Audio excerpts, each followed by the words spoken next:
Hello, it's me, Lucas, the guy that you've come to know and love, one of the many faces of Allegedly a Podcast. Over a year ago, I thought of an idea of starting a podcast. I had just graduated from Bowling Green State University, and I didn't know what I wanted to do. I knew that I was still in the military and that I had that as a future, but I didn't really know what to do, a hobby, something I could do that would be fun and bring joy not only to myself, but to my friends, my family, and anyone who enjoys talking about sports or any fun topics, any fun hobbies that they enjoy. Well, last year, end of August, we started this journey of Allegedly Podcast. First episode, NFL predictions. From there, we were able to make at minimum two episodes a month from August of 2023 to August of now 2024. We're 1 year old. And I just want to shout out to everyone who has helped us continue to do this and make it enjoyable. Everyone who has sent in questions for the question jar, anyone who has liked any of our posts, anyone who's listened to even a second of our podcast. I just want to say thank you very much. It makes it all worth it at the end that we keep doing. That not only myself, but everyone who helps me make this podcast happen. Thank you so much. You will never know how much it means to me that people listen and people like what we do. So, without further ado, let's send it to myself and my two guests to talk about who is going to win what divisions in the NFL pro football this season, because allegedly it's going to be a great season.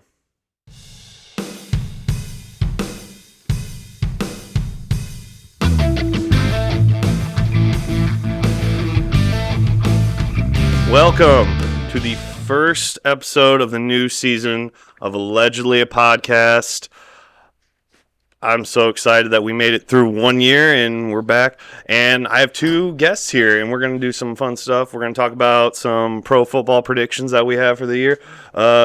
Going left to right, I got Kaleb Sowards, one of the guys who does the infamous Takes a Sports podcast. Yes, sir. And next to him, we got our good friend Alex Scheer, host of the Mac Sports Connection podcast. Yes, guys, thank you. Thank you so much for being here. Thanks for having us. Yeah, appreciate the opportunity to be here. Yep. So, I don't know if you know, so last year, me and my buddy Noah, we sat here and we tried to predict how we thought the NFL season was going to finish out, who was going to win what division, who was going to make playoffs, and just basically the one topic we very much enjoy talking about. And this year I thought we could do a little friendly podcasting competition. We're going to see which one of these podcasts knows more about the NFL or who's better at predicting. So very happy to have you guys here. So we'll start it in here. We'll start in the division that obviously I know the best due to the fact that my favorite team, Green Bay, plays in it. And I have a lot of friends who are Lions and Bears fans, and this is a division that I've thought about. It's a 2-horse race. If you think it's more than a 2-horse race, you're delusional in my mind. And it literally, I asked a lot of my close friends, even my father. I'm like, why do you think the Lions are going to win this division? And I really felt like they didn't give me enough reasons why they would win, and so. Obviously, I have to go. Last year, I did pick the Lions to win this division. This year, after what I saw last year and out of Green Bay the second half of the season, I have to go with the Green Bay Packers to win the NFC North. Just how well they played, what they've improved on coming out of last season. It's hard for me to pick the Lions this year. The Lions are going to be a very competitive team, but I think Green Bay is going to edge them out. So I'll just kind of jump off that. I really like Jordan Love for Green Bay. I think he is a dynamic passer. You know, as one of those guys, he needed a couple years to get familiar with the league. Now that Aaron Rodgers is completely gone, This is an opportunity for him to take a step forward with this team. I think that, for me, it's the Lions. I think top to bottom, the Lions are going to be the best team in that division. But I would not be shocked to see these teams split the regular season series. Yeah.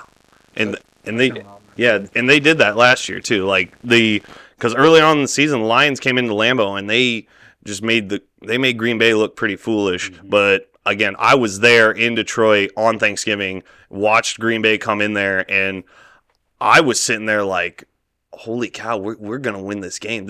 We're going to beat the team that's going to win our division, which by that point Green Bay was on their basically turnaround there and doing their thing, getting better, and just looking phenomenal towards the end of the season. So you mentioned this only being a 2-horse race, and I agree with you. I don't want to say that the Vikings or the Bears can step up here, but I think this is a make or break year for Matt Eberflus over in Chicago. Yeah, this is a huge year for him. They have to be competitive. Do I expect them to go 7-10? Yeah, probably in there, but they've got to be competitive. This is a huge year for him. And, obviously Minnesota, you've got Sam Darnold starting. You just lost J.J. McCarthy, who was likely going to take over at some point in the year. Absolutely. I mean, Minnesota is a mess right now. Oh, yeah. And I was going to allude to that, too. Like, because even with that injury, it honestly, all it does is really just say Minnesota's probably going to be sitting at the bottom unless they pull and I'm not going to say Sam Darnold's a bad quarterback. I do like Sam Darnold, but he could do what Sam Bradford did when he got to Minnesota. Like they went on like a 5-0 tear, but in the end it did kind of balance out, and they ended up not. I'm very certain they did not make the playoffs that year. But no, I wholeheartedly agree. Like, Bears have tools, they have talent. I just don't think that you can throw a lot of those rookies together with some of those veterans that they sign and it all just work out immediately. Like, you have to have a lot of luck to have that happen. Yeah.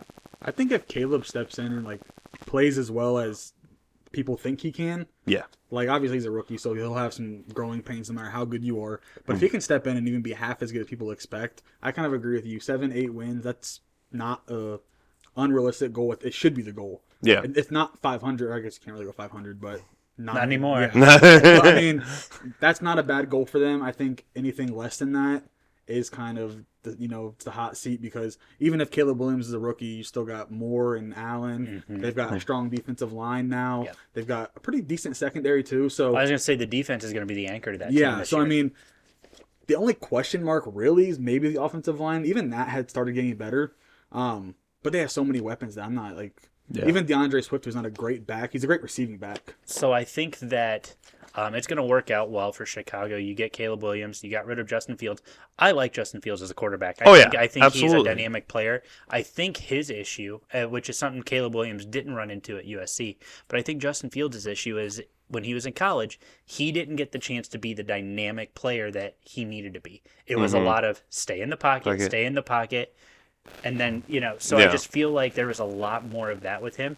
And so having that freedom, he struggled with that. Oh, yeah. Now he's going to Pittsburgh. He's going to be with Russell Wilson, who's a fantastic veteran to be in the quarterback room with. I think that's going to work out well for Justin Fields. Absolutely. So, just so we can update on the pick. So I'm picking Green Bay to win this division. Alex, you're going to take Detroit. Lions. Yeah, you're going Lions. I take Detroit too, and for the only reason I say that confidently over the Packers isn't because I don't believe in the Packers. I'm with you. I love Jordan Love as well.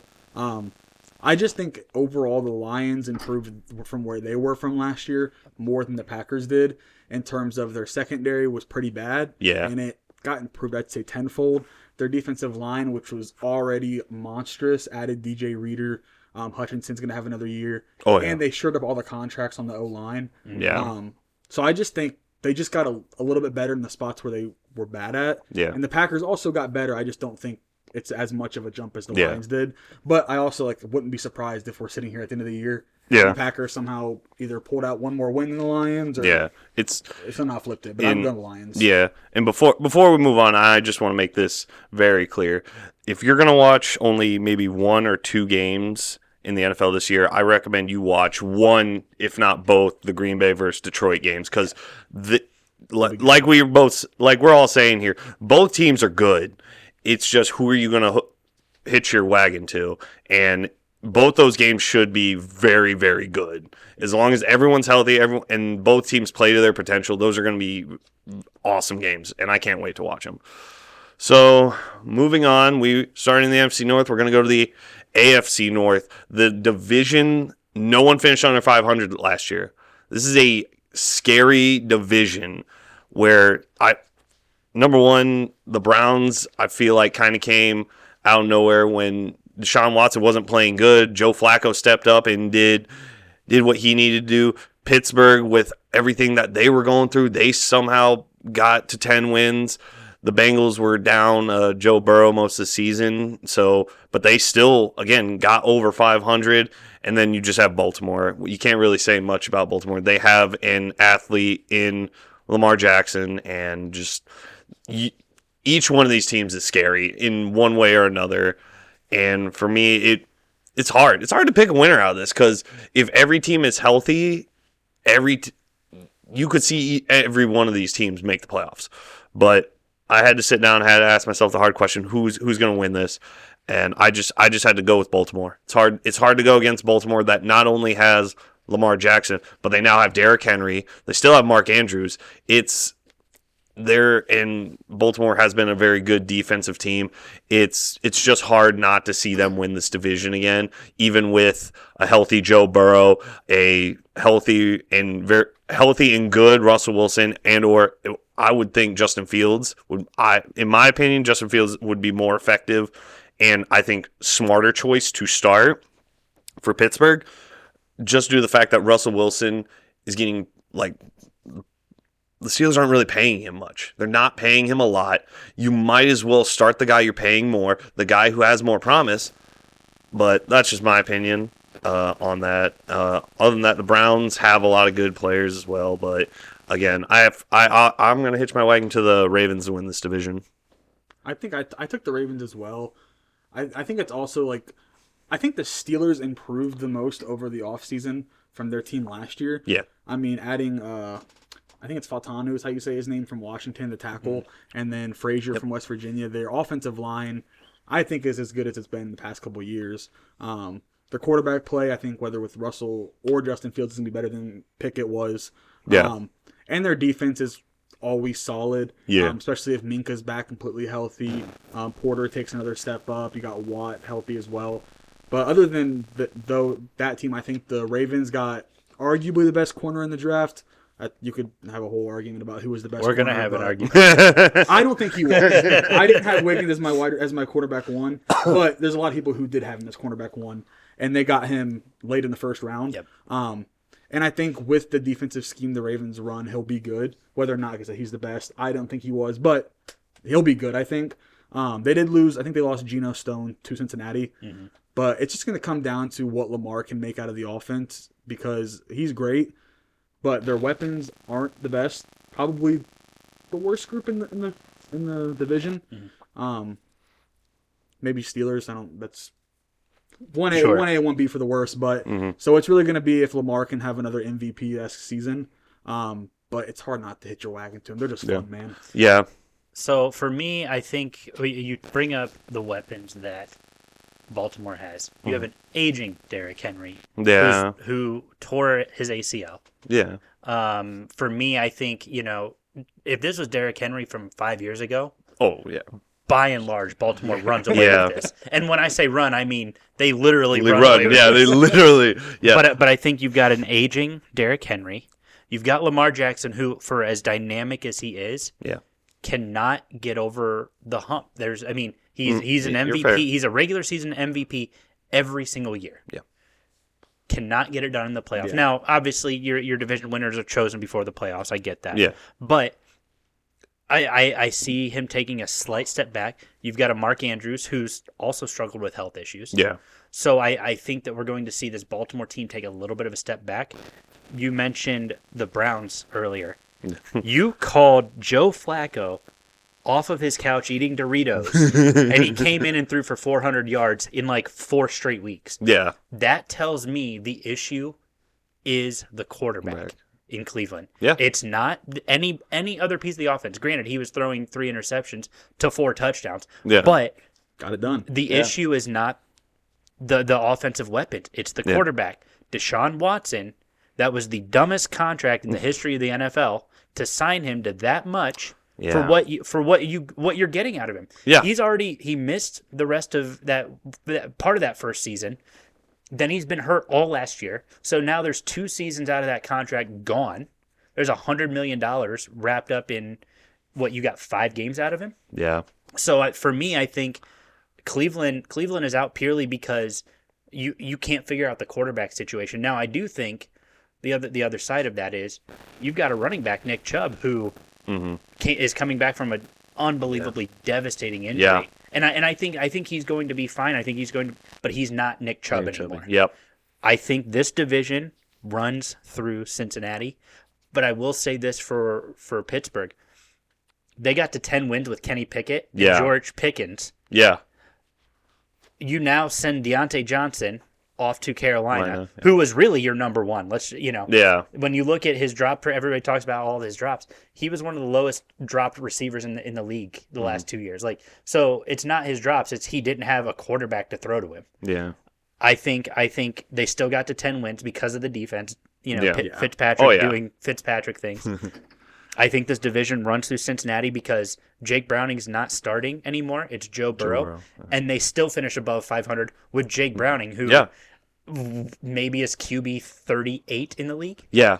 No, it's a hard division to pick because there's a lot of it's more of just you gotta hope everyone stays healthy. And you're not wrong. Derrick Henry is up there in age. He's gotten the injuries, but at the same time, you're now going to a team with Lamar Jackson. Sure. And you can do that play action pass all day, and you don't know because he can throw it, he can run, or he can give it to Derrick Henry. I was going to say, it's going to take more weight. Just hit Derrick Henry going to Baltimore ultimately could make him even a better running back due to the fact that you don't know what's going to happen. If Derrick Henry's in the backfield, it's like Lamar could run it, he could run it, Lamar could throw it. Lamar can throw it to Derrick Henry. It just opens up a whole new realm. But every team in this division, if they stay 100% healthy, it's hard. It's just hard to go against the Ravens. It's a cannibal division. It is. It's just crazy that they all finish above 500 with for some teams subpar quarterback play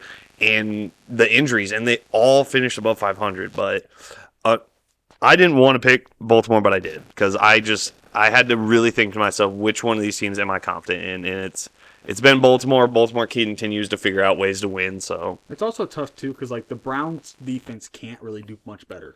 Last year they had historically if you just take that defense get the offense out of there, it was historically strong. That was a Super Bowl defense, and so they can't do much more.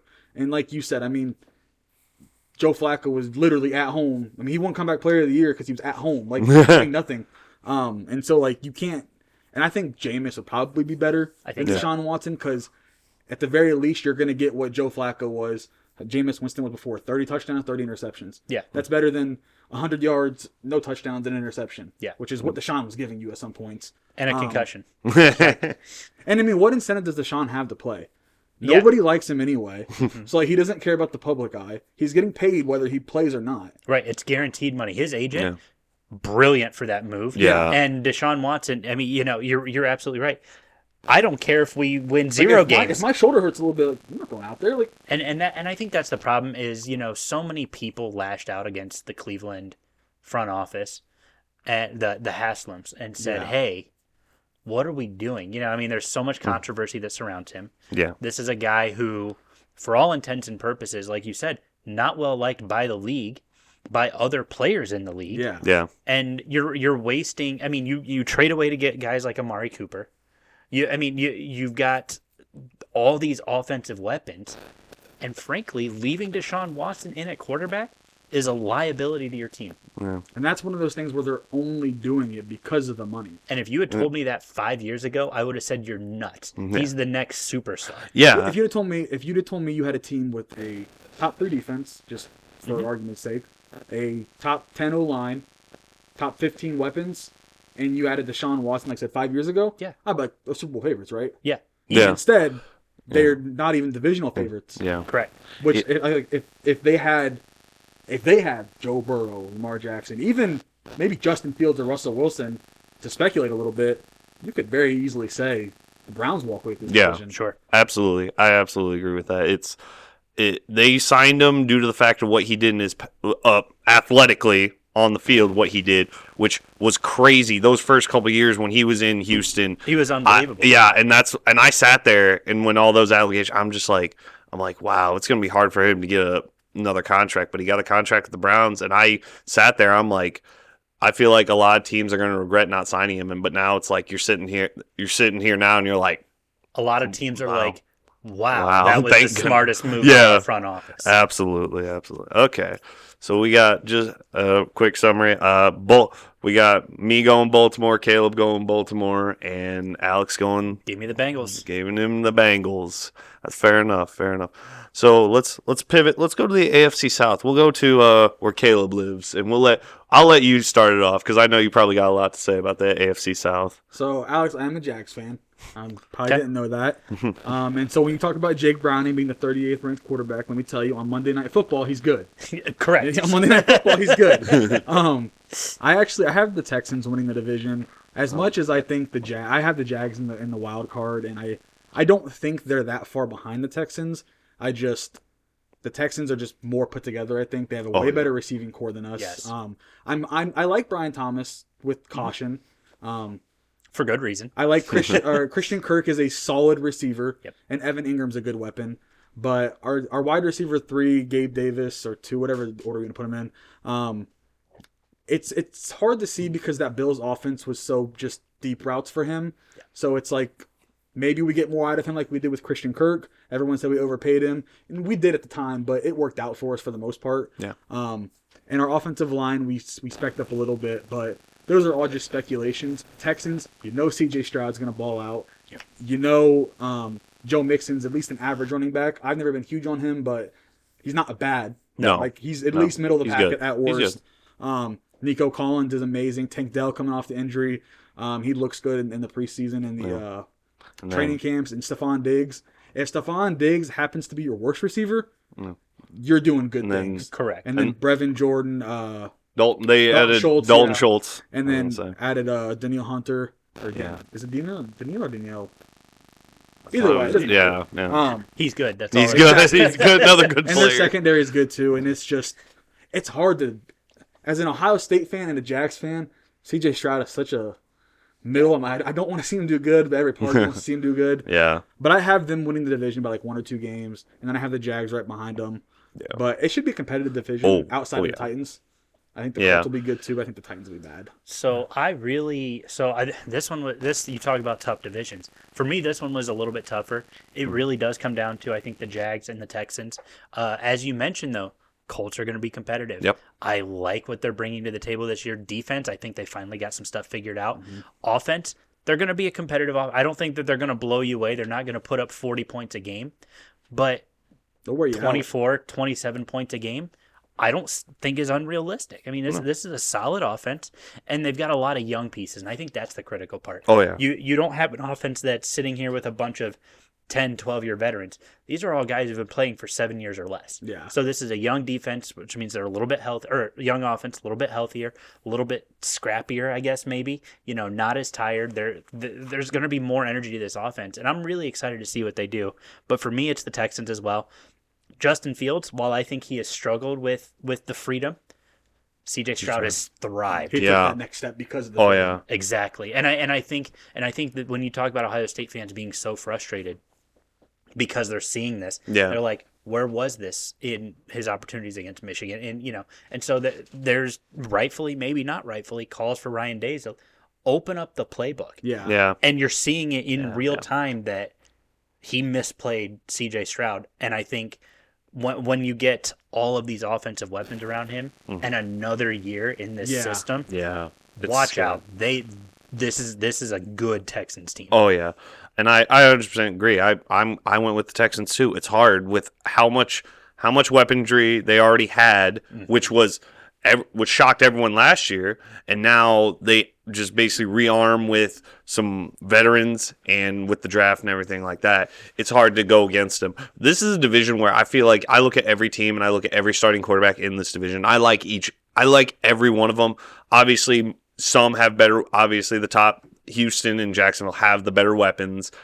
But I like Will Levis. I like Anthony Richardson, both, who will probably be at the bottom of the division. But if you start building, you keep them as that centerpiece in both those teams. You keep them healthy. Obviously, Anthony Richardson going down last year really sucked for Indianapolis fans. But I feel like each one of these teams, they have a solid building block at the quarterback position, and it's only up from there. As long as you build around them and keep going with each one of these quarterbacks, this is a really fun division. This is a fun division to watch. Anthony Richardson, I think, if I remember seeing this correctly, Joe Flacco's in his QB room. Yep. Yeah, he is. You're going to get an opportunity to work with Joe Flacco, who you just watched revive his career. Yeah.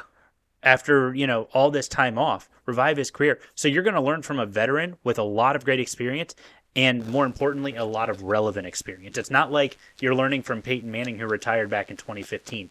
No, the game Joe Flacco has played as recently as last season, you're getting a veteran whose leadership, presence, and knowledge are going to be crucial in your development as a quarterback. Anthony Richardson is my player to watch this year. Yeah, that's fair. That's absolutely fair. And after how he started last year, it's very true. He's electric too. I was at the home opener for Indiana last year versus the Jaguars, and I will say they had a sweat in the whole game.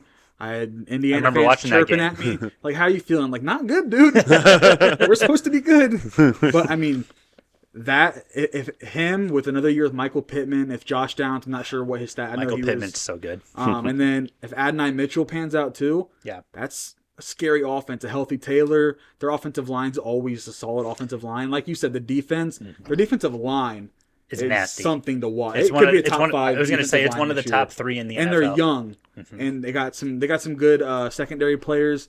And so you got to think last year with Gardner Minshew at the helm, they were a win at the end of the season away from the division. Correct. They literally played for the division, and they lost to everyone can agree the Texans is probably one of the better teams in the AFC. Yeah, or projected to be one of the better teams. So they're one of my top 3. Like, as much as I love the Jags, I wouldn't be surprised if they finished 3rd in this division. Yeah. It would break my heart a little bit. I'd probably cry, but I would not be surprised. Yeah, no, it's a. I feel like you guys have a really fun division because it's a lot of young players there and teams that are there. Other than maybe Tennessee, all of them are trending up, and Calvin Ridley can go 4-17 for all I care. But it's going to be a fun division to watch. Moving over to the NFC South, this is a division that I think was one of the worst. Just to be honest, it was really a lot of injuries and just poor play on the hand of basically that 50% of this division is just, it's hard to watch them play, which is I'll say Atlanta and Carolina, just 2 teams that just couldn't really figure things out.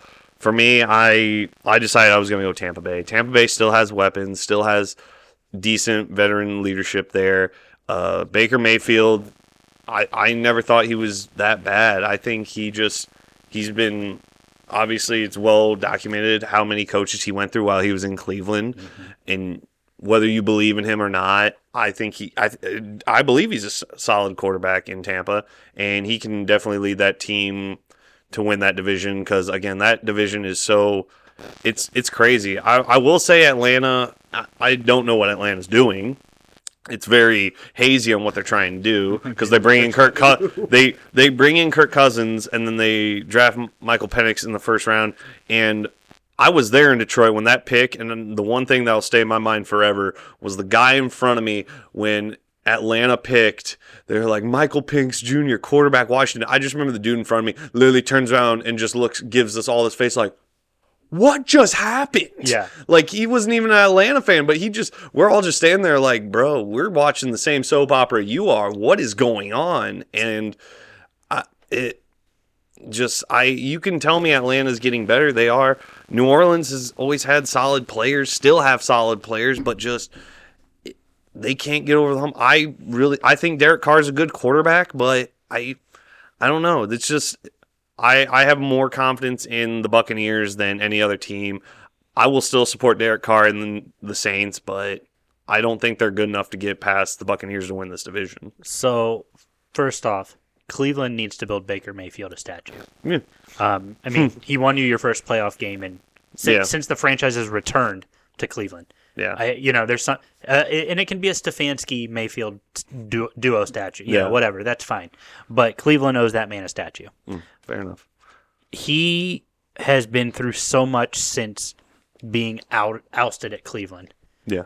And you saw him be the backup in L.A., and now he's in Tampa, and he just signed a massive contract. Yeah. I think Tampa is probably the runaway favorite in this division. Yeah, absolutely. New Orleans, Derek Carr, great quarterback. Yeah. I think, it just didn't work out for him in Vegas. Fine, whatever. Quarterbacks work places, they don't work others. Mm-hmm. This is easily Tampa Bay's division, and I don't think it's particularly close. I think probably New Orleans is second, and I think, and this is, you can call this my bold prediction. Yeah. Tampa Bay wins this by 2 games. Okay. Yeah, I don't think that's out of the realm of possibility, because it's, again, there's just a lot going on in this division. It's just I just feel like if there's going to be a label for this division, just call it the chaos division, because you don't really know what's going to happen. Sure. It feels like Tampa Bay is like in their life preservers floating on top of the water. You got New Orleans treading water, trying to stay there. You got Atlanta trying to get out of the water to try to breathe. And Carolina's just sitting at the bottom, and everyone's like, Carolina's the skeleton at the bottom. Treasure chest. Yeah, exactly. Like you just have different levels here. Carolina, they get a good number 1 receiver. And again, I know I talked about Deontay Johnson with Pittsburgh, and finally, I think this is a good one this is a good matchup for Carolina. This is a good matchup for Deontay Johnson. This is an offense that can move. Losing CMC, obviously massive blow, but I think that this is an opportunity for Deontay Johnson to do well. This is going to be a young Carolina team, and I think that's really what people need to look at. This is young for the wrong reasons. Yeah, what we talked about Indianapolis being young, but they're going to be good. Yeah, I feel like you kind of turn it over the other way, and they're young, and it's going to be hit or miss. It's scary. Yeah. I have the Tampa Bay winning this too pretty easily. I don't think Tampa Bay is the only team you could convince me that would be double-digit wins. I'm a lot lower on the Saints, I think, than you guys are. It has nothing to do with Derek Carr. They're just old. Yeah, they are, and they're in like not a good cap situation. No matter, they're gonna have to keep restructuring for years. Kamara's I think he's at the end of his rope. Yep. He's great for fantasy because he catches 36 balls a game, but he in terms of for 10 yards. But if you're playing PPR, that's what works. But I think Atlanta, I was lower on, but I don't know. Someone's been letting them cook the past week with defense. They just signed Simmons, and I think they traded for Judon. Yeah, they did. Yeah, so they with Raheem Morris at the helm, I think their defense could be better. Yeah, I was gonna say not great because they've lost some too, but they've got some good pieces too. Especially if AJ Terrell can get back to what he was 2 years ago. Right. Well, and I think too with Atlanta, it was Desmond Ritter, right? That's that UC legend, man. UC legend. I think there's an opportunity to step forward. And it's tough. I mean, last year was such an impossible situation for him. Oh yeah. Like you throw a rookie, no matter how good that rookie is, that's a tough situation. Yeah. I mean, you have no weapons. Yeah. You have what? Who? Hollywood Brown. Yeah. No, that's the Cardinals, not Hollywood. The tight end. Why can't I think of his Pitts? Kyle Pitts. Yeah, they had to use him. And Drake London. Yeah, those are your weapons. That's who you have to rely on him to kind of control. Get him an offensive line. Get him a slot receiver. Get him one other the basic essentials for a rookie quarterback. And they did none of that. And there's a reason I don't even remember Kyle Pitts' name because he disappeared last year. Everybody's so high on him. Yeah. Great. I think he's the next big tight end in football, but he had no help. Yeah. There was nothing to get him that could help him. Exactly. It's tough to see how Kirk... You can't predict how Kirk's going to do either. Correct. Yeah. Because before he got hurt last year, he was playing MVP-level quarterback football. Yeah. Yeah, like, if you get that Kirk back... Watch out. The whole Falcons, London is going to be a lot better. Pitts is going to be better. Their offensive line isn't like a terrible... It's like a middle, probably, offensive line. Yeah. Bijan Robinson will get a lot more usage. Bijan's going to be huge. Getting Arthur Smith out of there alone, I think, is going to help the offense. And then... if something was to happen to Kirk, I think Penix is set better than Ritter was. 1,000%. Well, because one, his play style, Ritter's always been a more run around. He's more guy. erratic. Yeah. Penix is a more NFL ready quarterback than he was. Yeah. He can stand in the pocket. Yeah, basically. I was gonna say, for better or for worse, the biggest thing when it comes to that pick in the draft of Penix is due to the fact of how old Penix is right now. Because he's 25?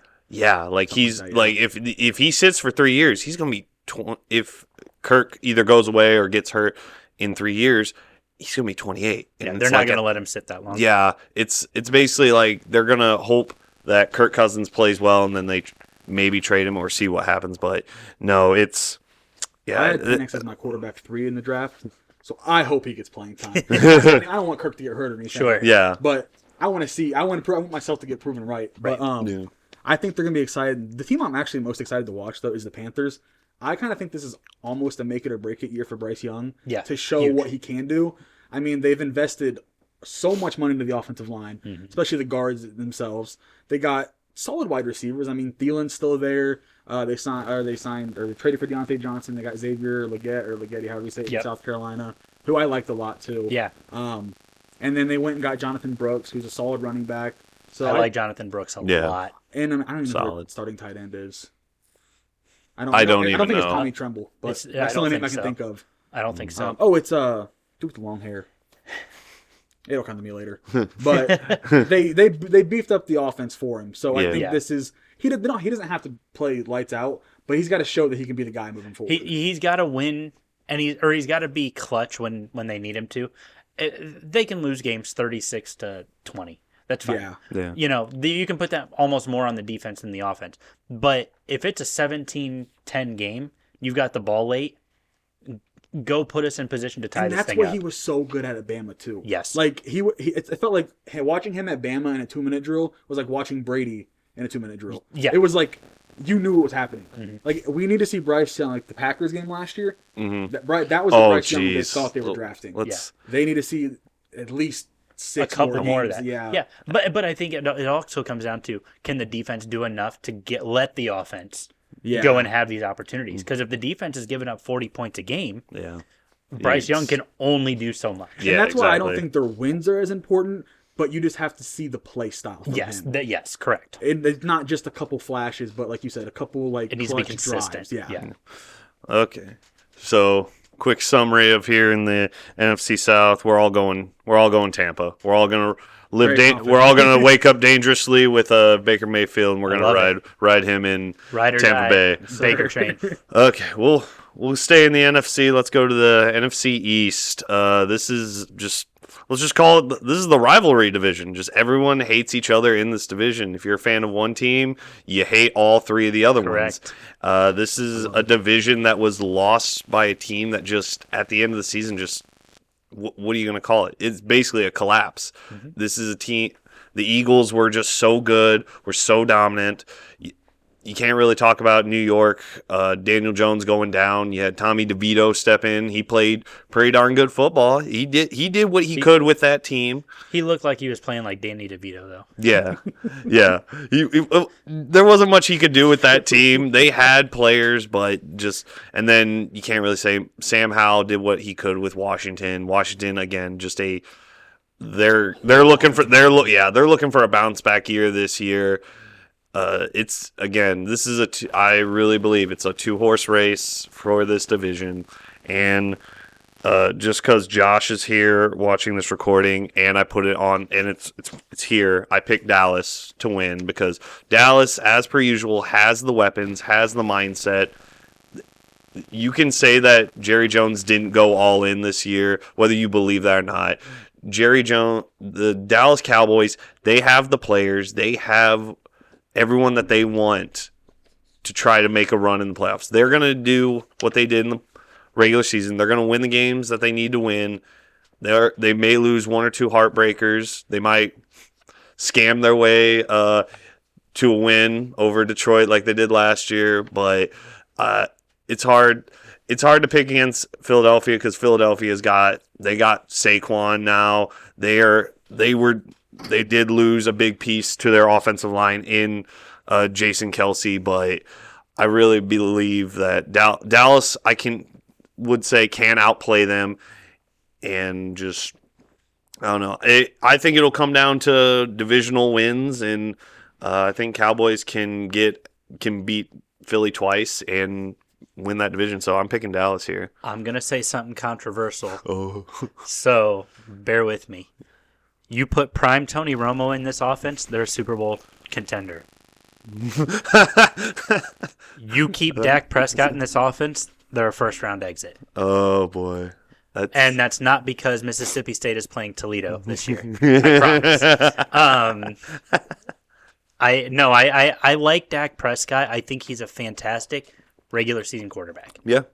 He is very similar to Lamar Jackson. Cannot get it done in the postseason. Yeah. Now, in fairness, Tony Romo struggled in the postseason too. I'm not gonna, but I don't know that the weapons then. I mean, yes, you had prime Des Bryant. Yeah. You had you had great weapons back then, but I think right now, if you put prime Tony Romo in this offense, he is still an unbelievably underrated former NFL quarterback. Oh, yeah. No, I 100% agree. Tony Romo does not get the credit that he deserves.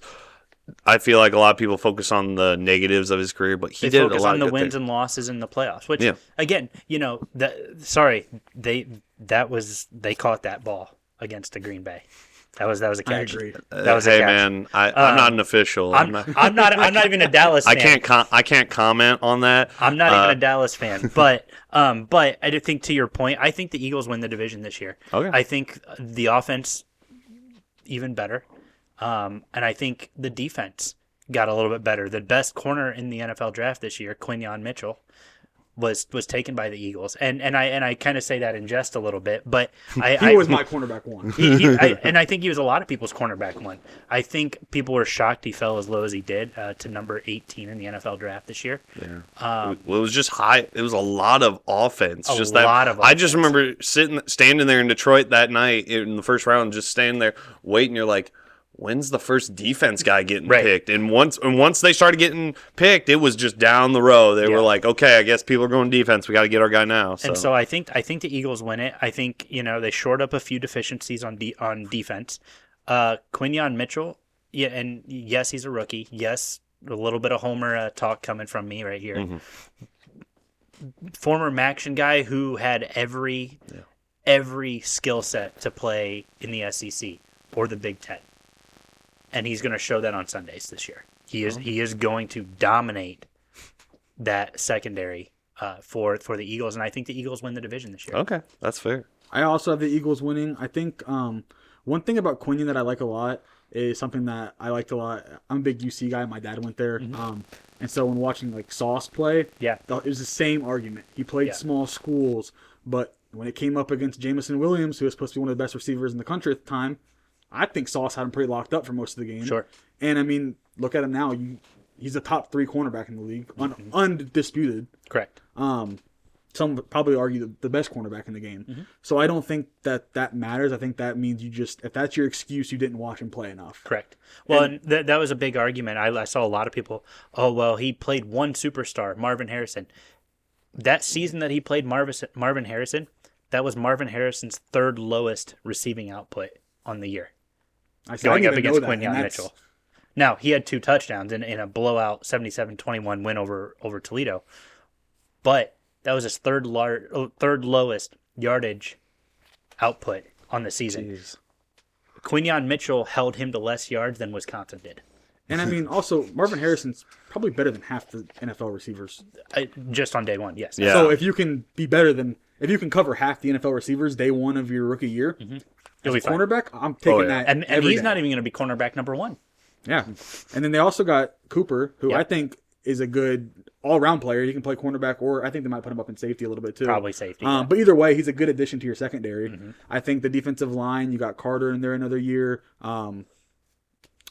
Davis in there for another year. Yep. And then their offense, I think A.J. Brown's just a dog. I'm not too worried about losing Kelsey. It's a big loss, but if the Eagles are like notorious for coaching the O-line up. Yeah. Great history of exactly. So I'm not like it's gonna be tough and there's gonna be growing pains. I just The Cowboys are going to be too one-dimensional on offense, I fear.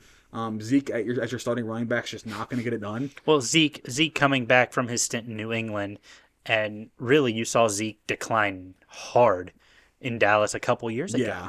And now he spent a year away from the team, so he's not as familiar with the wrinkles that maybe. So it's learning the playbook all over. It's just Zeke is not Zeke anymore. Mm-hmm. I agree. And I mean, the Cowboys have, we'll say, a top 15 quarterback probably. I don't think most people would put that guy. I'd say he's you top have a half. top 5 edge rusher, top 5. a top 5 cornerback in Trayvon Diggs when healthy. Probably, Trayvon Diggs is and is Deron a superstar. Bland is a good cornerback. He's a little pretty streaky, but he's a good cornerback nonetheless. And then you have arguably a top 5 receiver in CeeDee Lamb. Only one of these guys is getting paid, and one of these guys has like the team bought into him. Watch out for Jake Ferguson this year, though. The tight end. That's my guy. I love Jake Ferguson. I have him in a couple dynasty leagues. I'm stashing. They have the pieces to get it done. They do. It's just can they do it? I just don't think they're going to get a run game going. Which I'm not saying that like CD isn't capable of being the number 1 receiver on number 1 team. Is this Mike McCarthy's 3rd year as coach there? I believe it is. I want to say I think it's his third year there. So this is his year where he has to figure it out. You've had year 1, you expect growing pains. Yes, it's the NFL. Like there shouldn't be, but you expect it. Year 2, it's all right. Now I'm getting the pieces to fit in. Year 3, it's got to come together.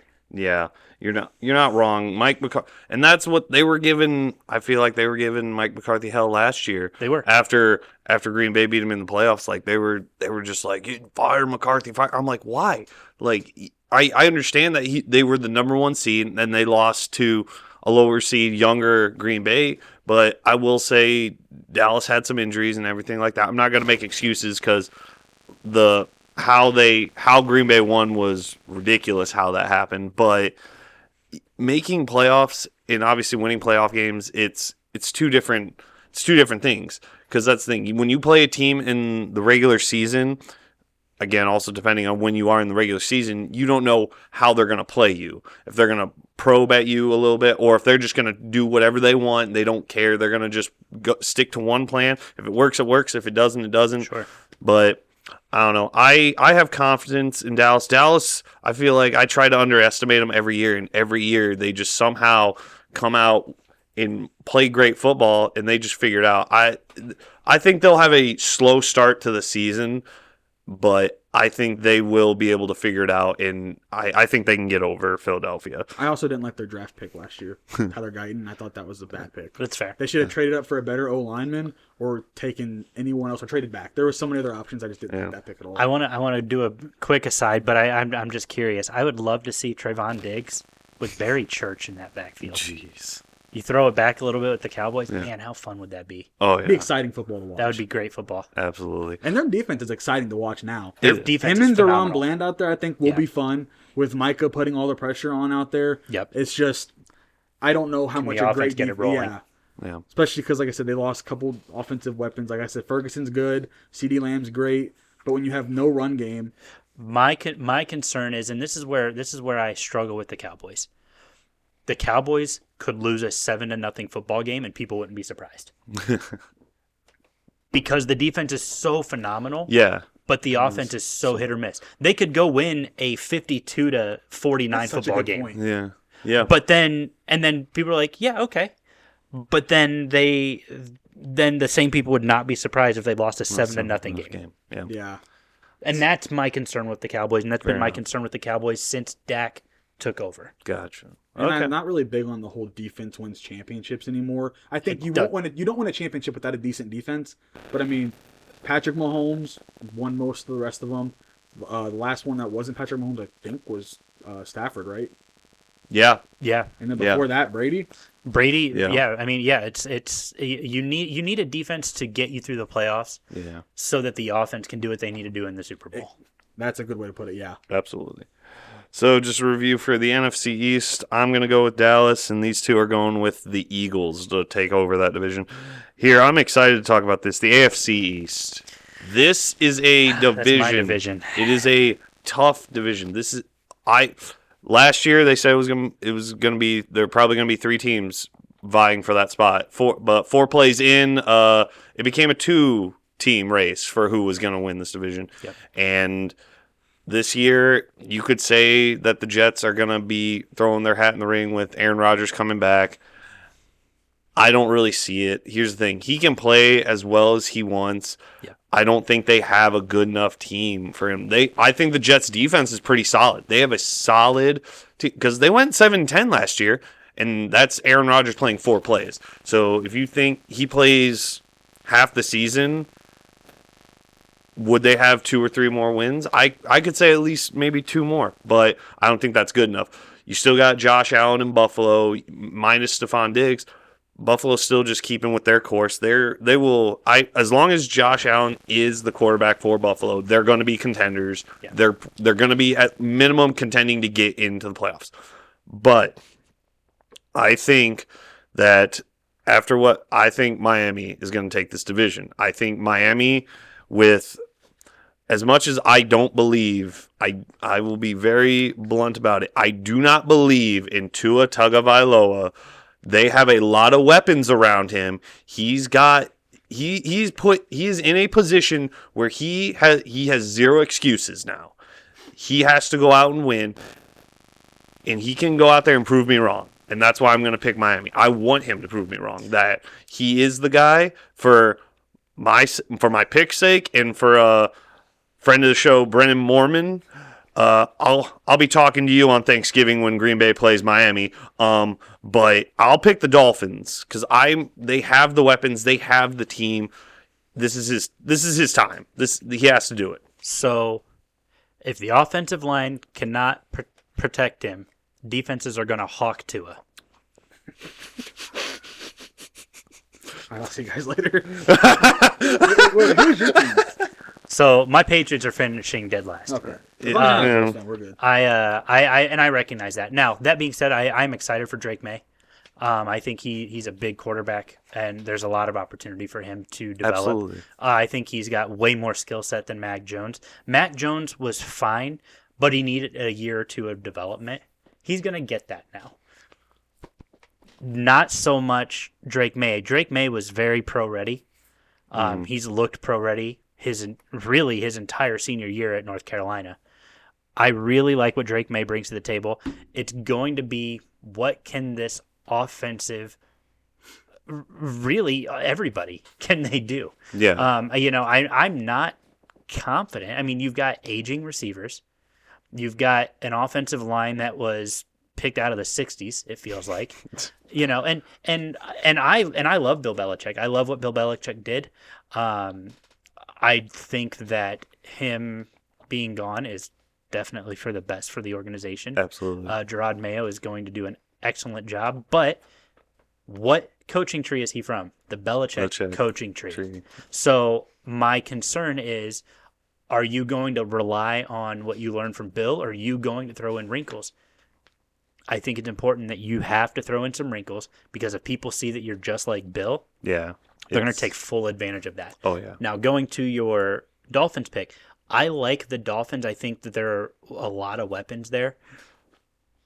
I think it's probably the Dolphins division.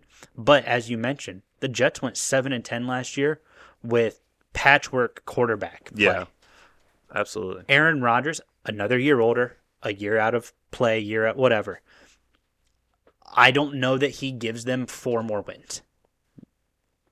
That would put them at 11-6. Yeah, and that would, as of last year, both Buffalo and Miami both finished 11-6 last year. So I don't know that he gets them to 11, but 10-7, not off the table. Yeah, absolutely. He could definitely definitely get him to at least 10 wins if he stays healthy. If they protect Aaron Rodgers, because that's the number one thing. You got to protect him. Because here's the thing, he's old. Let's not overshadow. He's 41 now? Yeah, he's up there. He's not going to be running like he used to. He's hobbling at best. Yeah, I was going to say, you got to let him. You got to keep that pocket clean for him, because as long as you give him alleyways to throw, he's going to be able to hit those passes. Just before we stray away just from the Patriots, because I've been watching obviously ESPN and everything like that. What is your thoughts on Joe Milton? Because I heard they were bringing it up man, like Joe Milton right here. Because all I heard, Like I like to turn on ESPN in the background, and sometimes I'll just hear stuff. And they were saying how they were saying that Drake may not be ready, but Joe Milton looks more ready than Drake May. But obviously, that's speculation. That's them trying to get you to get worked up and everything like that. But what are your feelings about Joe Milton? I have loved Joe Milton since he was at Michigan. When he transferred to Tennessee, I thought it was a huge move for him. I thought it was the right move for him. Mm-hmm. With Tennessee, one, you weren't competing with anybody at quarterback. Yeah. It was an opportunity for you to excel in an offense that wasn't expected to win an SEC championship. Yeah. But an offense that was expected to compete. You upset Bama back in 2022 with the field goal. You were part of that. Joe Milton is an excellent addition. I did think at the time it was weird to draft Drake May and then to also draft Joe Milton. Yeah. But I think right now you've got 4 quarterbacks in that room. You've got Jacoby Brissett, Drake May, Joe Milton, and Bailey Zappi out of Western Kentucky. I think Bailey Zappi's the one on the chopping block. Now, that also being said, only because Jacoby Brissett has experience with the Patriots. Yeah. Is this his second or like third stint? Because I swear, like he was there. This is his third. Because he left, he came back, and then he left again. Well, he left, went to Indianapolis, came back, went to Cleveland. Now he's back. So I think this is his third stint. Yeah. And also with Washington for a little bit too in there. Was he? Yeah. So and so it's clear the Patriots front office likes him. Yeah. They're like, hey, this is a guy who he's not going to go win us the Super Bowl, but he's clearly a good teammate. He's clearly somebody that we want to have in our locker room, as long as it makes sense. I think right now it's Bailey Zappi on the chopping block, and rightfully so. Bailey came in and did fine when Mac Jones went down, and I thought he should have been the starter moving forward. But I think right now he's my 4th quarterback in that room. You can only keep 3. Yeah, that's fair. Joe Milton's number 2. Joe Milton number 2. Okay, that's fair. Gil, what do you got? I got the Dolphins winning this one. Yep. I think I'm low on the Bills than you guys are this year. I love Josh Allen. I think he's top 3 quarterback. I hate that guy. That's very fair. I would too. We have the better go back Josh to Wyoming. Well, we have the better Josh Allen on our team, so I don't have to worry about that. But I just don't think they got much better. They lost a lot on defense. Oh, yeah. I think Matt Milano is still supposed to miss a good amount of time this year. That defense is going to be anemic this year. And so I don't think their offense really did much. I like Keon Coleman. I like Khalil Shakir. They got 2 great tight ends. Shakir is good. And then James Cook is a pretty solid running back as well. Mm-hmm. But I don't think they don't have the offensive weapons, I think, to keep up with the Dolphins. I think Tua's just going to get a little bit better. I'm not the biggest Tua fan, but he's not a bad quarterback. I don't think so. Fantasy, he's great. Exactly. And Waddle another year, he's going to be better. Yeah. I think he could be a wide receiver 1 I'm fading Waddle this year. Really? I think there's going to be so much attention on Tyreek that pressure is going to get to Jalen Waddle, and I don't think that he's going to be able to deliver. I think because now it's like they're triple teaming Tyreek. Now it's like I have to get. I know what you mean. Yeah, it's like now it's not like, oh, there's the 1-2 punch. It's okay. We know we have to cover Tyreek. We can shy off this guy a little bit. That pressure's going to dial up for him because now he's like, if I don't catch this, Tyreek's not catching it. I have to do it, and I don't know if he can handle that pressure. He was injured in college for a lot of the bigger games too. So that's actually a good point. I hadn't really thought about it that way. I still like Miami a lot, and I think their defense. They added Chop Robinson, who I liked a lot. I think he's going to be a solid addition to your defense. Yep. Ramsey should be healthy this year. He's getting older, but he's still a good quarterback. And then the Jets. I agree with you. I don't know if Rodgers is going to be good enough to get you 4 more wins, but I think 10-7 could get you 2nd place in the division. I think so, yeah. Especially because I don't think the Bills got better. No. The Patriots, unfortunately, I do think are last, but I agree with you. I'm huge on Drake May. I didn't put him over Caleb Williams in my draft ranking, so that'd just be hard to do. Right. But no, Caleb Williams was the number 1 overall. He was very much the 2nd best quarterback in the draft, in my opinion. But that's neither here or there. I think he'll be fun to watch. They'll be fun to watch. But I think the Dolphins take it. Joe Milton, going back to that, reminds me of prime Cam Newton. Oh, okay. All right. He can throw it, and he can run. Joe Milton can throw the ball 100 yards. Well, I mean, we've literally seen it. Yeah. Cam Newton I always one of my favorite things about prime Cam Newton, was, and I'm sure you guys have seen the video clip where the defensive player's like, "Oh, wheel route." He's like, "Oh, you've been watching film? Yeah, That's cool. Watch this." Yeah. And then he runs the play. Yeah. And scores. It was Clay Matthews against Clay. I was about to say yeah. I've seen that because I'm just like. And so for me, I feel like there's that skill set with Joe Milton as well. Maybe not as dynamic.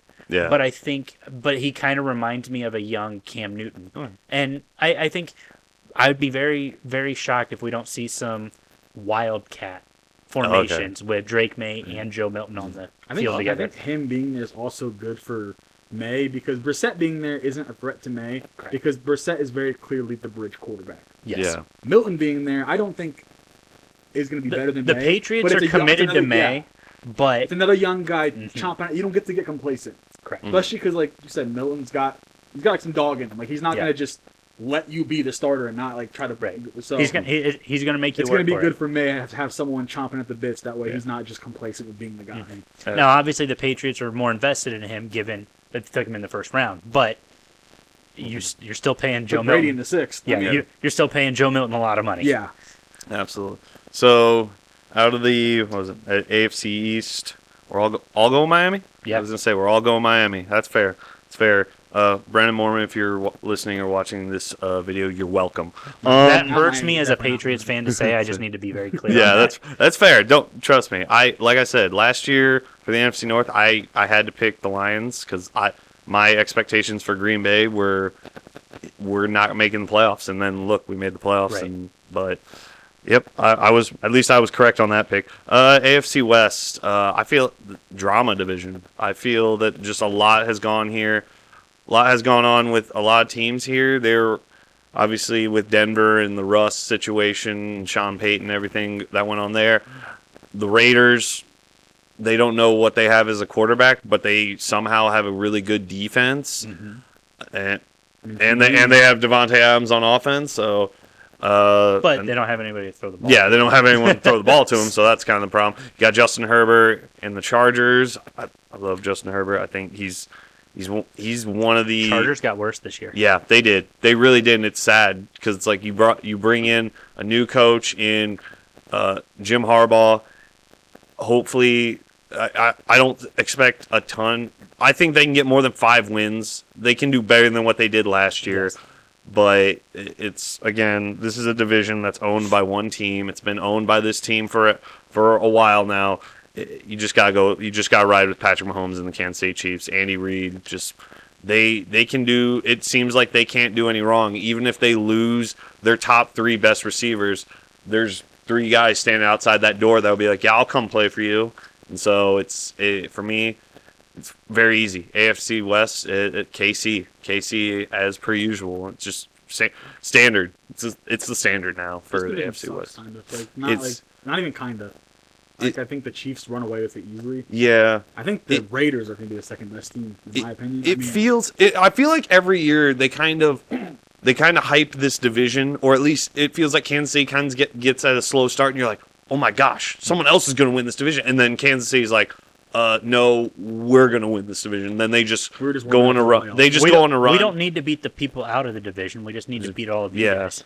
Exactly, and they do.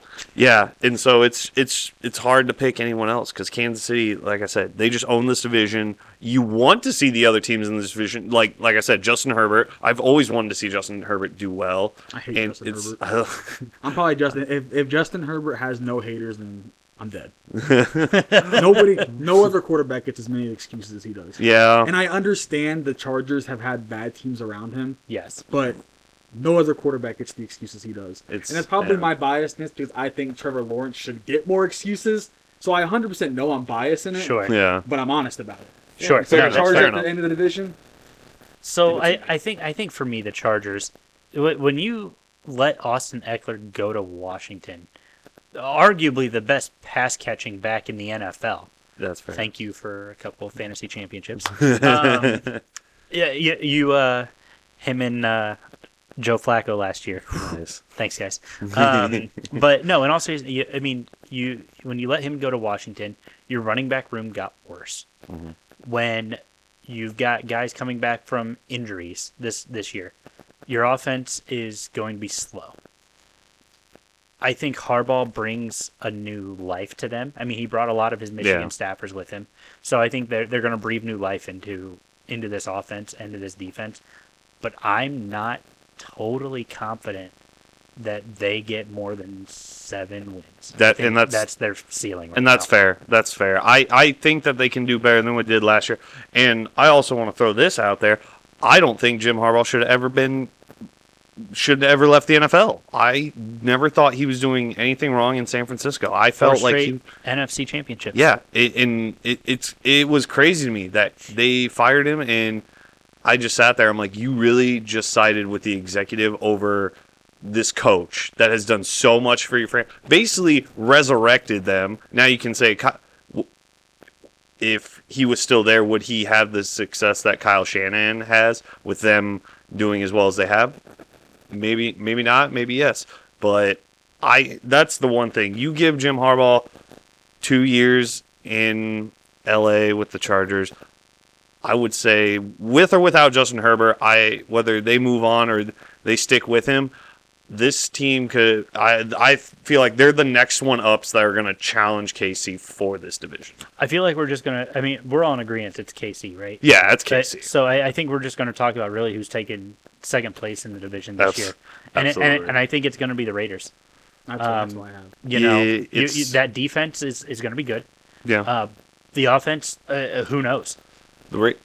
That's the thing. I feel like a lot of people. Because a lot of people say Gardner Minshew's he's not a elite core.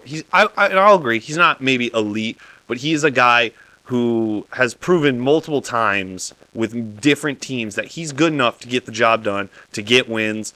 Is he good enough to win the playoffs? We don't really know. But he's done it in Philadelphia. He's done it in Jacksonville. He's done it in Indianapolis. Hey, I think he can take everything that he did to make the Jags go 1-15 and give it to the Raiders. I have his jersey though, so I can't sing that. I was gonna say Minshew time, baby. Minshew. Got that mustache. Oh yeah. So KC easily winning the AFC West.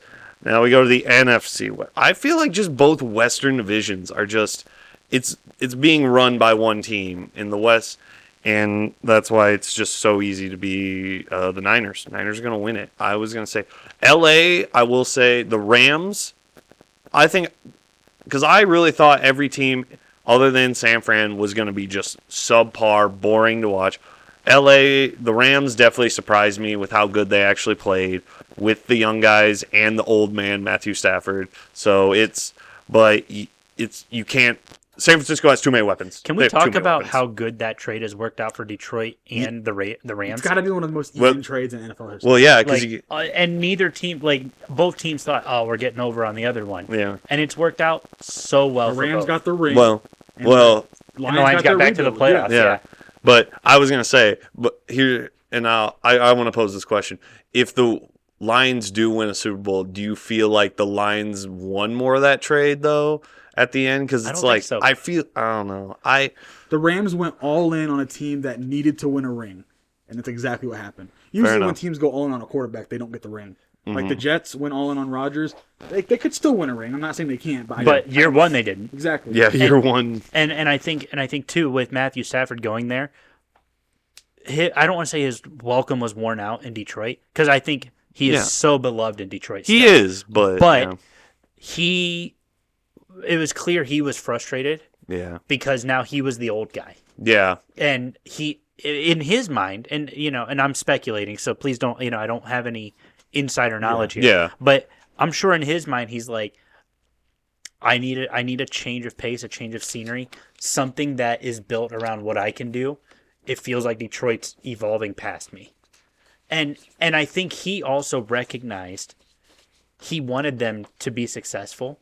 Mm-hmm. He loves Detroit. It's very clear.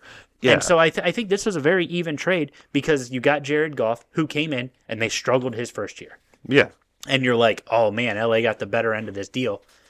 And then now Jared Goff's getting this team to the playoffs. And now he's beloved now, too. Yes. Because that was the other thing, too. This past year, it was Detroit. The city of Detroit has just proven how much that they have embraced him. Because that was the thing I was scared of.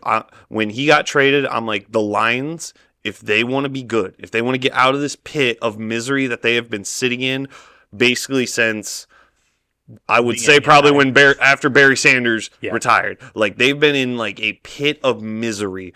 You have to be patient, because that's what I said. I'm like, you get Goff. You do not draft a quarterback to replace him 2 years. That third year, that's your option. That's the last chance, because then after that, you should be good enough that you're drafting at the end of the drafts. And that's the thing. It sucks, but at the same time, I'm so happy because I get to see my dad smile and actually be happy to go to a Lions game and be like, we might actually win. This is crazy. And like, my dad. And now there's that expectation, right? It's no longer oh man, we won 10 games this year. No, it's like, now that's just the minimum. It's not like, we might actually win the division. It's right. It's we should need to win. We should. Yeah. It's not. Yeah, we might try, but yeah. But this division, like we said, the Rams could easily be the second place team. I don't see anyone overtaking San Francisco with as many weapons as they have. No. Can we all agree it's San Fran?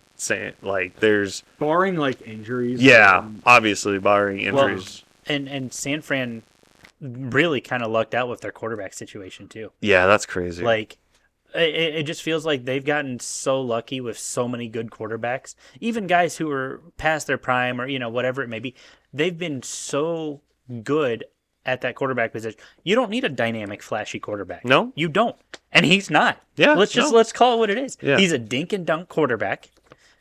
But when you have all those weapons, you don't need a great quarterback. You need a smart quarterback. Yeah, and that's exactly what he is. Exactly. He can run the system you need him to run. Mm-hmm. It works. Yep. And it's not his fault. Like, if they I think they would have beaten the Eagles 2 years ago had he not gotten hurt. I mean, they had him out there throwing left-handed passes. Yeah.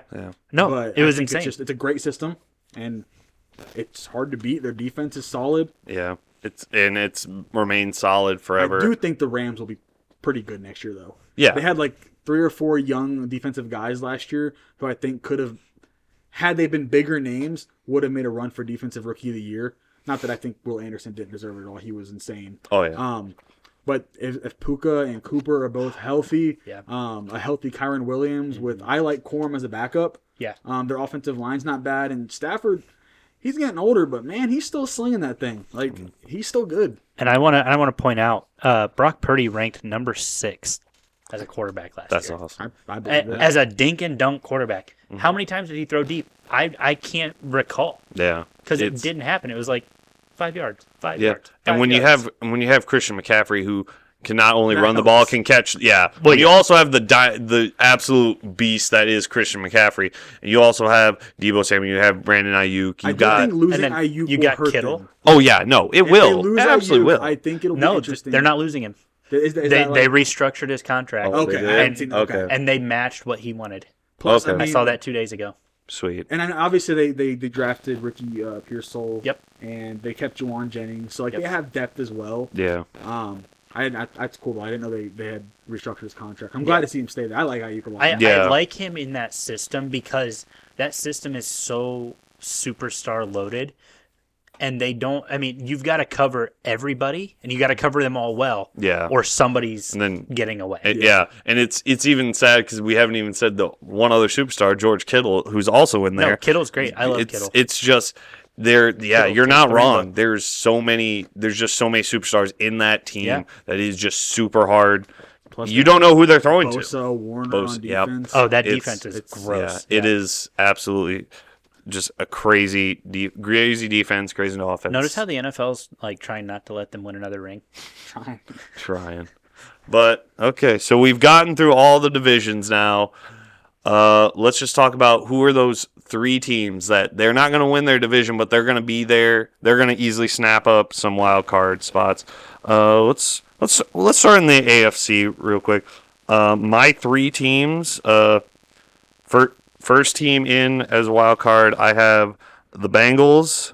Second team in, I got the Bills. And honestly, both third teams in as my wild card, I feel like I kind of took a swing as like, this team's just going to be really good. And I think they're going to make it by the skin of their teeth, but they're good enough to do it.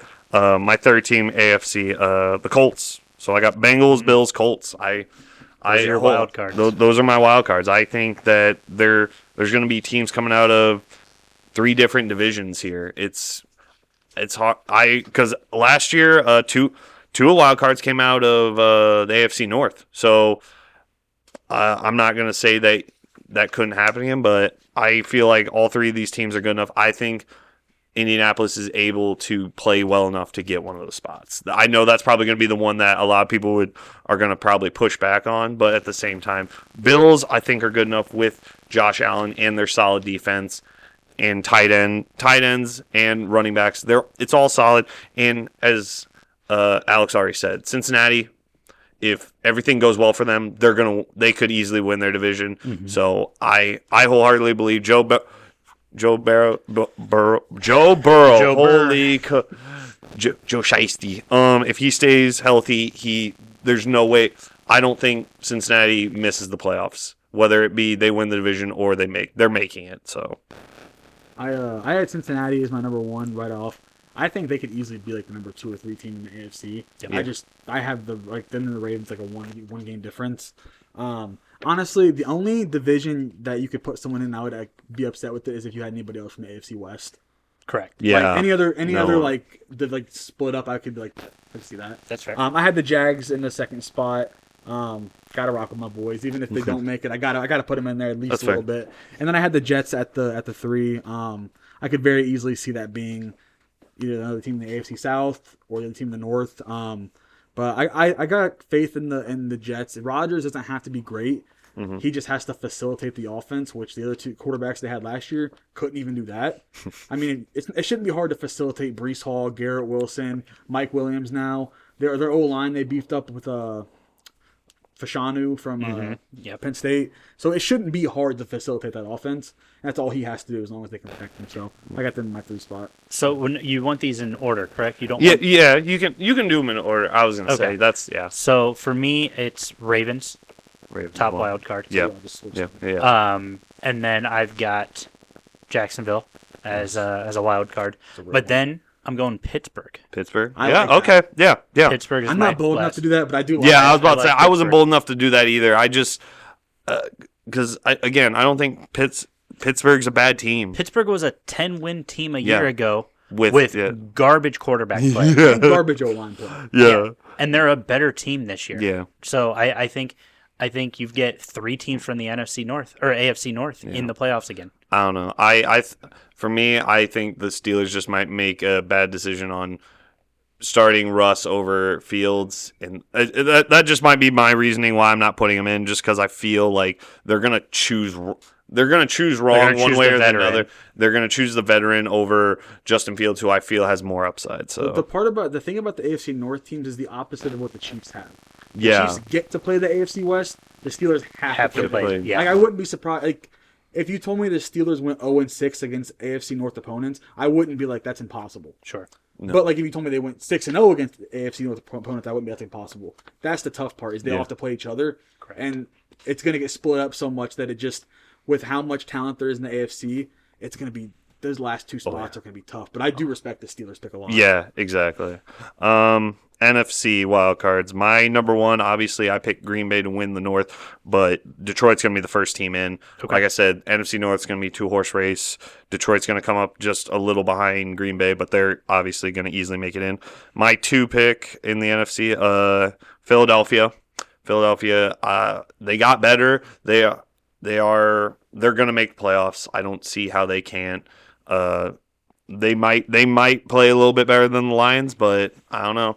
I think the Lions are more veteran and they can get more wins. And finally, my 3rd pick, again, just shot in the dark, a team that could shock the world if they were to get in. I think I picked Atlanta to get in just because if Kirk Cousins, like I know Caleb said earlier, Kirk Cousins bold for the Pittsburgh pick. Because I think because with how the weak the NFC South is and everything like that, I could see Atlanta cruising over the Saints and obviously over the Panthers to get enough wins that they can just make it in. If, like you said, Kirk Cousins was playing some good football when he was healthy last year. If he stays healthy, if Atlanta protects him and they do everything right, I really believe that Atlanta can can get in the playoffs, can get in that last wild card spot. You want to go next? Yeah, I'll take it. I'll take it. I saw that hesitation on your end. Cowboys. Yeah. Green Bay. Mm-hmm. And then I don't like your Atlanta pick, man. That's freaking me out. I know. It's like Atlanta picking Michael Penix in the first round, and everyone's like, "What just happened?" It's very Atlanta. Yeah, it's a very Atlanta-ish pick. Man, I just felt like when I was making these picks, I'm like, I gotta make like one maybe like crazy pick where it's like, this is like home run ball, because if it hits, some people are gonna lose. I'm gonna lose my mind. I'm gonna be sitting there like, yeah, who called it? Right, that's me. I said that, but man, I look at Atlanta. I'm going the Saints. As my third. Okay, I respect that. But I mean, I feel like the Saints and Atlanta are probably about a coin flip. Oh yeah. But it feels like the Saints have the slightly weighted coin in their favor. Yeah. But I respect the NFC upset pick over here, man. Yeah. I like I said, I had to make like one reasonably crazy pick. I thought that one was very reminiscent. A lot different than you guys. Yeah, you're fine. That's fine. I like it. I like it. I had the Packers up at the first spot. The Rams with the second. Josh, I love you. The Seahawks with the third. I did not put the Seahawks. Yeah, I almost picked them, so I get it. My reasoning is I was going back and forth, but I was at work today before I sent this over. I went into like an actual record predictor thing, and I worked it up, and I was like, the NFC West, like the schedule, it just worked out. Oh yeah, Seattle has a very favorable schedule. And so it was just like, I'm not that high on the Cowboys. Josh, still love you. You know I do. A lot of hate over there. I am a little bit like lower on the Cowboys than a lot of people are. I do think they'll be second in the division. I love the Rams. I think they'll be very good, and I think the Seahawks could sneak in there with the third. That's fair. But yeah, I didn't even consider putting the Cowboys in my wild card spot. I won't even lie to you guys. Okay. I considered them more than Atlanta. Yeah. Okay. Yep. That's fair. Like I said, I took a swing on a team that I feel they have the tools, if they get it all right, that they can sneak their way in. Like I would, because you could tell me that Houston. If you would have said at the beginning of the year Houston's gonna make a run and get to the playoffs, I feel like a lot of people have been like, "You're crazy. That team's got a bunch of rookies. They're not gonna do much. They're gonna, if they get over 500, that's good. This year they're gonna be a playoff. Yeah, they're absolutely. At the season Houston was winning the division, I'd have laughed in your face. Yeah, exactly. And I would have looked dumb. So we have all of our picks. We made our pick, our wild card, our division winners. We do have a tiebreaker for ranking those. We don't have to go over those. Let's just have a little fun. We'll talk about the MVP, the offensive player of the year, and defensive. MVP. If he has the same, if he does a little bit more than he did last year, we both know he's gonna win MVP. CJ Stroud. Not where I thought that was going. CJ Stroud. Okay. I thought he was going Jordan Love. No, I'm not going. Here's the thing. I do love. I thought he was going. Here, Lamar Jackson. I was gonna see. I didn't want to default to Lamar Jackson. Here's the thing. CJ Stroud. He won Offensive Rookie of the Year because Will Anderson, also on the Texans, won Defensive Rookie of the Year. I had to pick CJ Stroud because if he plays just a step up from what he played last year, I feel like he can easily win the MVP. Jordan Love, good. I think he's good. I think he might take, if he plays the same, he could be in the talks for MVP. But I feel like CJ Stroud was hyped last year, won that Offensive Rookie of the Year. If he can do just a little bit more, I easily see him winning the MVP. So MVP is a tough one because I feel like basically they should just call it quarterback of the year. Oh yeah, no. Let's just wrong. be real honest. Yeah. That being said, I think it's probably gonna go to. This is my other bold take. Give it to Brock Purdy. Brock Purdy. Okay. I mean, yeah. Okay. Because here's the other thing. You still need somebody to pilot that offense. Yeah. Granted, I could probably pilot that offense to the playoffs. I recognize that. Yeah. But he's not just piloting them. He's getting them to the Super Bowl. Yeah. And I think that's a step further than... There's a lot of quarterbacks who get the teams to the playoffs. Not a lot. There are a lot of great quarterbacks who didn't win Super Bowls. Yeah. Who didn't even get to Super Bowls. Absolutely. So I think you got to look at Brock Purdy, and he's probably unbelievably dark horse. And Yeah. I don't know what the betting odds are on him right now, but I know for me, I like Brock Purdy. I think there's an opportunity this year. I like their schedule. I like the team as a whole. If you talk about doing a little bit more, if he can take a little step forward, I think MVP is his this year. One, because people are probably tired of seeing Patrick Mahomes, Lamar Jackson winning. Yeah. Let's call it what it is. I think one of them probably wins Offensive Player of the Year then, but I think now you get a new face winning it, and I think that's going to be the big thing. So it's probably plus 2,000. Actually, I was gonna say there's a bunch of different betting sites, but he's hovering around plus 1,600 for Brock Purdy to win NFL MVP. CJ Stroud is hovering probably right around plus 900. So he's got fourth best odds. But yeah, no, so give me Brock Purdy. I think Brock Purdy, if he does a little bit more this year. Yeah. Again, he was one of the top 6 quarterbacks last year. If he does a little bit more this year, and if he looks numbers wise similar to Patrick Mahomes or Lamar Jackson, I think it's his. That's fair. Because he doesn't have the same level of dynamic play that those guys have. But he's got the athletes around him to help give him those numbers. Yeah, no, yeah. I absolutely agree with that. I boldly went with Patrick Mahomes. Oh wow, shocker! He has the best odds. I tell you, I'm a betting man. I look at that.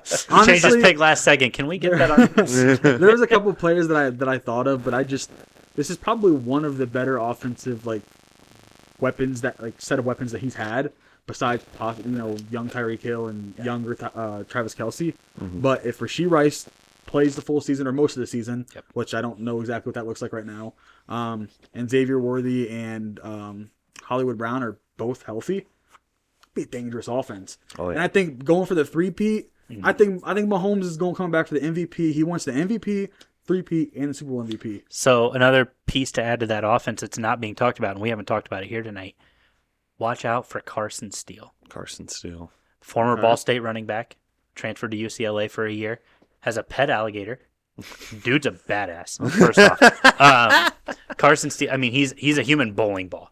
I literally watched a game where he played Toledo, ran up on Toledo for 250 yards and 3 touchdowns. Does he run more aggressively than Pacheco? He will bowling ball you. He will run through you. Damn. Pacheco, I feel has a little bit more finesse. Yeah. Carson Steele is send 15 guys at me. I will go to war through all of them. And so, little beast-quake energy. The only reason I bring him up is because I saw that he was taking reps this week with the first and second team offense in Kansas City. I think that is a great landing spot for him because he's not going to be the every down back. But they haven't done every down back since Kareem Hunt. No, they really haven't. They haven't. They've had a receiving back, a good runner, and then a third guy. Clyde Edwards-Helaire. Yeah. You've got Jerick McKinnon. Yeah, you just got so many pieces that they've done. And I think he's going to be the guy. It's 3rd and 2. Go get us 3 yards. And he'll do it. Yeah. So watch for Carson Steele. You talk about great offensive pieces. He's an under the radar. Yeah. He's an under the radar one that he's worth noting.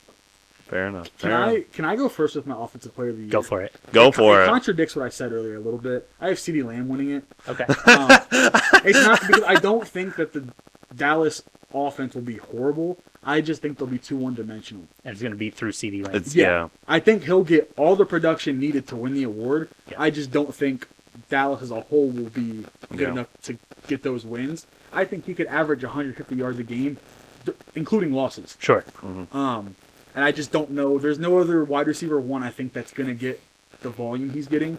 Tyreek Hill and Justin Jefferson, they create that volume for themselves. Yeah. But, there's no other situation where it's who else are they throwing it to other than Ferguson? Sure. But I just like the volume that's going to be created there. And Dak loves the guy already. I mean, he's already had a couple monster seasons. And he's playing for... I don't hate that pick. He's playing his contract, too. No. Yeah.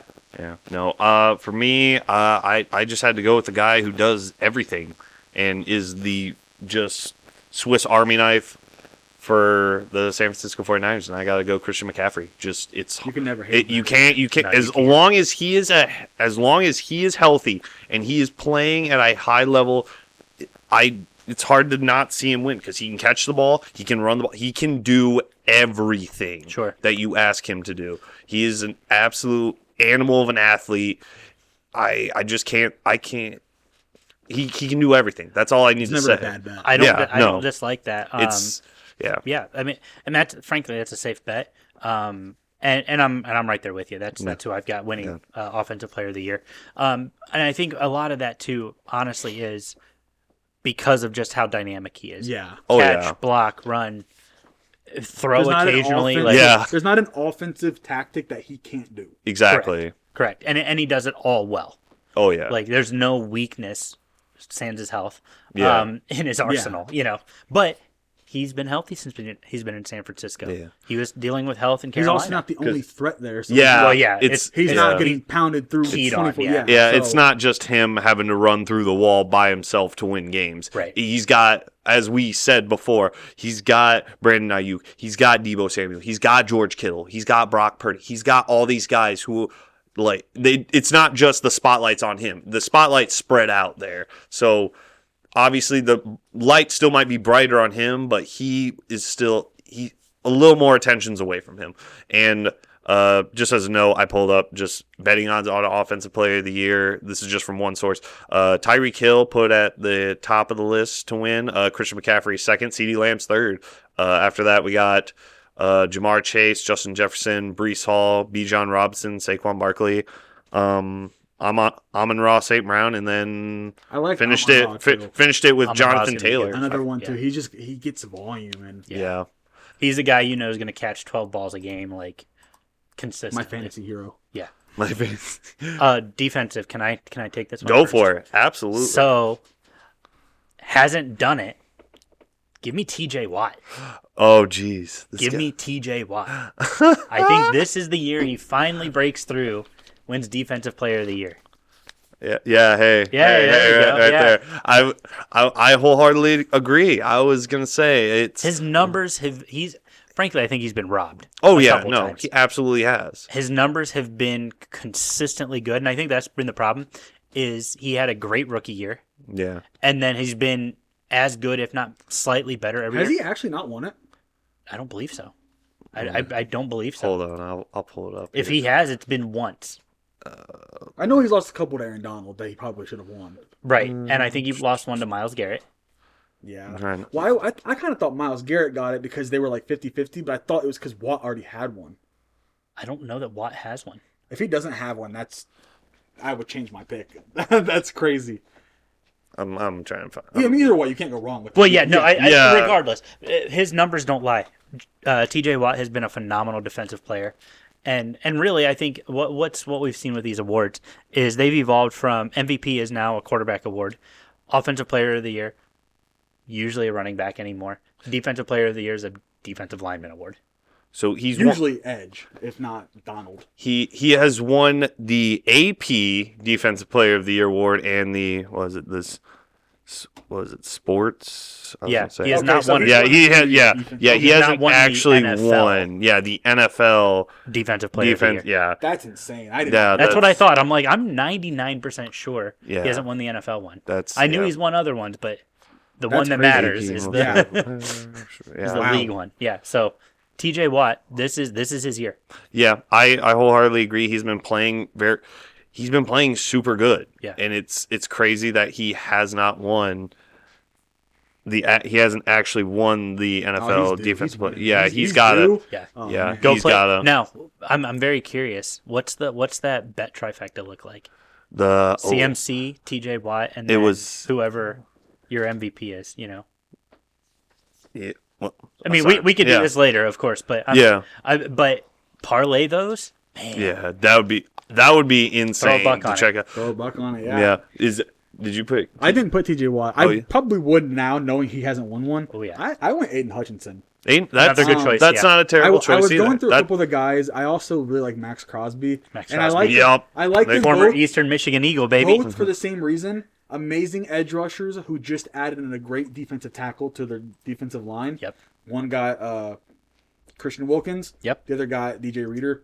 So it was kind of like a toss-up between those two guys. I just went Aiden Hutchinson because I think he gets a little bit more media cred. Yeah. Just because he's in the Lions and they're good and people love Max Crosby, but he's just not on a great team. Max Crosby is just one of those guys. I mean, you look at what he's done, and everybody talks about he's an anomaly. It does say that he technically won it. So the AP award technically is TJ Watt won it in 2021. That is technically what it says on here. So I think we might be off base. TJ Watt. Yeah, I'm still going to go TJ Watt too. You can't go wrong even if we're wrong that he didn't win, if we're wrong, people at home. Yeah, it's from what I'm looking up. My bad. Our bad. You still can't get but mad after picking TJ Watt. Correct. Yeah, I'm still picking TJ Watt. You're not changing my mind. If you go, and I was gonna say here, let me bring this question up. Does he win as many Defensive Player awards as his brother? No. No, you don't think he?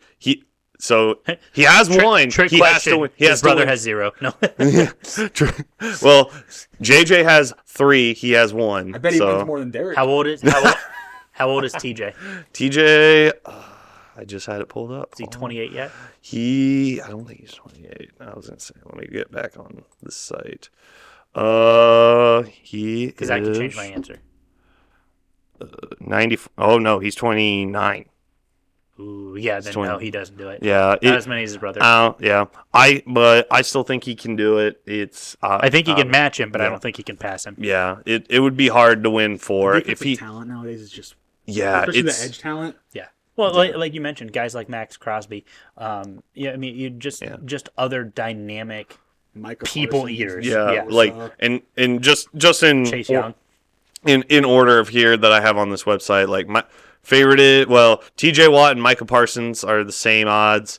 Behind them is Nick Bosa, Max Crosby, Myles Garrett, Aiden Hutchinson, Will Anderson, Danielle Hunter, Josh Allen, and Chris Jones. Those are just a couple of names on there. So we hit on a bunch of those guys. But yeah, no, I believe, and it might be because I live with a Steelers fan and he wholeheartedly believes in TJ Watt, and I'm inclined to believe him. But no, that's good picks, guys. I was gonna say this has been a lot of fun. This just gets me even more ready for the NFL season. Yeah. I'm ready for college too. I'm so ready for college. I have this ready for college football. The game helps. Yeah, I will say with the game with college football 25 out. Yeah, it makes you just even more excited and everything. I'm excited. So week 2 Michigan versus Texas just gets me going. So the fact that it's not a conference game is a miracle. Yeah. So as we're closing up, again, I thank you so much, guys, for coming here. This is a great way to start the new year of podcasting. I'm very grateful you guys came here and we got to talk about football. But as per usual, we got to end the episode. We got to pick from the question jar. So here I'll grab that. Here, I'll let Alex this is the draw best part of the episode. Because Alex, this is going to probably take longer than the actual football talk. let's let see Alex pick because. Okay. All right. Got any names on that one? It's blank. I'm just kidding. I just didn't flip it over. Of course, this is who I would pick. For my girl, Hannah Herrick. Oh, yeah, Hannah. If I could watch only one movie for the rest of your life, what would it be? Ooh. Hannah, I'm talking to you right now. Hannah. I think you and I already know. It'd be Avengers Endgame on repeat, 24/7, 365. Until I'm 85, so like 10 years from now. So, shout out, you're still my favorite 3 out of 10. What about you guys? Ooh, I'd go Shawshank Redemption. That's my go-to. It's a long movie, so it's got like plenty of time for you like reset from the end to the beginning. Yeah, kind of like Endgame too. It's a long movie, but when that movie was on Netflix for a couple months, dude, I watched it. I love it. Unhealthy amount of times. It's a great movie. It's one of my Tim Robbins, questions. Morgan Freeman. If someone asks like my favorite song or whatever, someone asks my favorite movie, Shawshank Redemption. There's no hesitation. Jeez, there's just so many good movies. I'm gonna go with the movie I can quote all of, and I feel I never get sick of it. I love Spaceballs. Nice. Spaceballs. Good choice. Just my dad raised me on 80s movies, and I've seen Spaceballs so many times, and I love that movie. I can quote every time I watch it. I can just sit there and quote everything in dialogue. I love. So I would have to go with the movie Spaceballs. Josh, you can get in on this. you my best friend or not? Guess my move. Guess your. Oh, I'm gonna be. He's gonna be so mad at me. You just dropped on his MySpace top 8 list. I just dated myself so hard right there, right now. Is it? If I say Lord of the Rings, I feel like I'm wrong. No, That's Hannah. That's it. Would be. It's Independence Day. It's in. That's a good choice. I like. That's a yeah. That's a unique choice too. I feel. Okay, Like. that's a Mid solid 90s alien movie. I love it. Yeah. The presidential speech right before they go fight. Yeah. Oh yeah. Man, that makes you want to run through all the brick walls. Yeah. I'm saying if we were going by movies that I could quote the best of, Yeah. the SpongeBob movie's up there, man. See, if we're doing that, it's The Princess Bride. Oh. Hey, hats off to you. Oh man, dang! Now we're just breaking down all the classics. I hate to die. Yeah, well, because I was gonna say, for me, it was either Spaceballs or my dad's favorite movie, The Goonies. My dad, Goonies is great. I won't lie to you, I know I've seen that movie at least 20 times. Nice. That's my Both dad's great favorite choices, movie. though. Yeah. Oh yeah, no, but I'd have to go with Spaceballs. Such a good, but awesome. Well, that's another episode. Again, guys, thank you so much. Taking time, coming here to our humble studio and talking football. Appreciate it. Hope to have both of you either phone call or here we can either do mid-season review or we can wait till the playoffs and see. Well, definitely for playoffs we'll have to check it out and see who's better, which one of the podcasts is better at predicting. So you can brag when Atlanta makes it in. Exactly, yeah. Because then I'm not answering that call if Atlanta makes it in. I'm conveniently out of town. I agree. I'll be like Kaleb showed up. I don't know why Alex isn't here. And if the Jacks don't make it, I promise I'm not picking it up. Yeah. I'm like, yeah. When So the Patriots make it, I'm gonna show up just because then I can be like, we were all wrong. You're going to answer his phone call. I'll be like, yeah, I saw. Yeah, don't worry. The show got canceled. I don't know what happened. Yeah. He said we're not talking about football anymore. We're gonna talk about curling. That's Nice. what we're gonna replace football with curling. Yeah, that's what we're doing now. But thank you guys. Make sure to check out their podcast. I know you guys are on the Infamous Takes, the sports podcast is on Spotify. It's Spotify and YouTube, yeah. Spotify and YouTube, and the Max Sports Connection podcast. You're on Spotify. I'm on Spotify, YouTube, Apple Podcasts, and recently latched on with the Varsity Podcast Network presented by Learfield. So. Awesome, yeah. Nice. I saw that. Congratulations on that. That's awesome.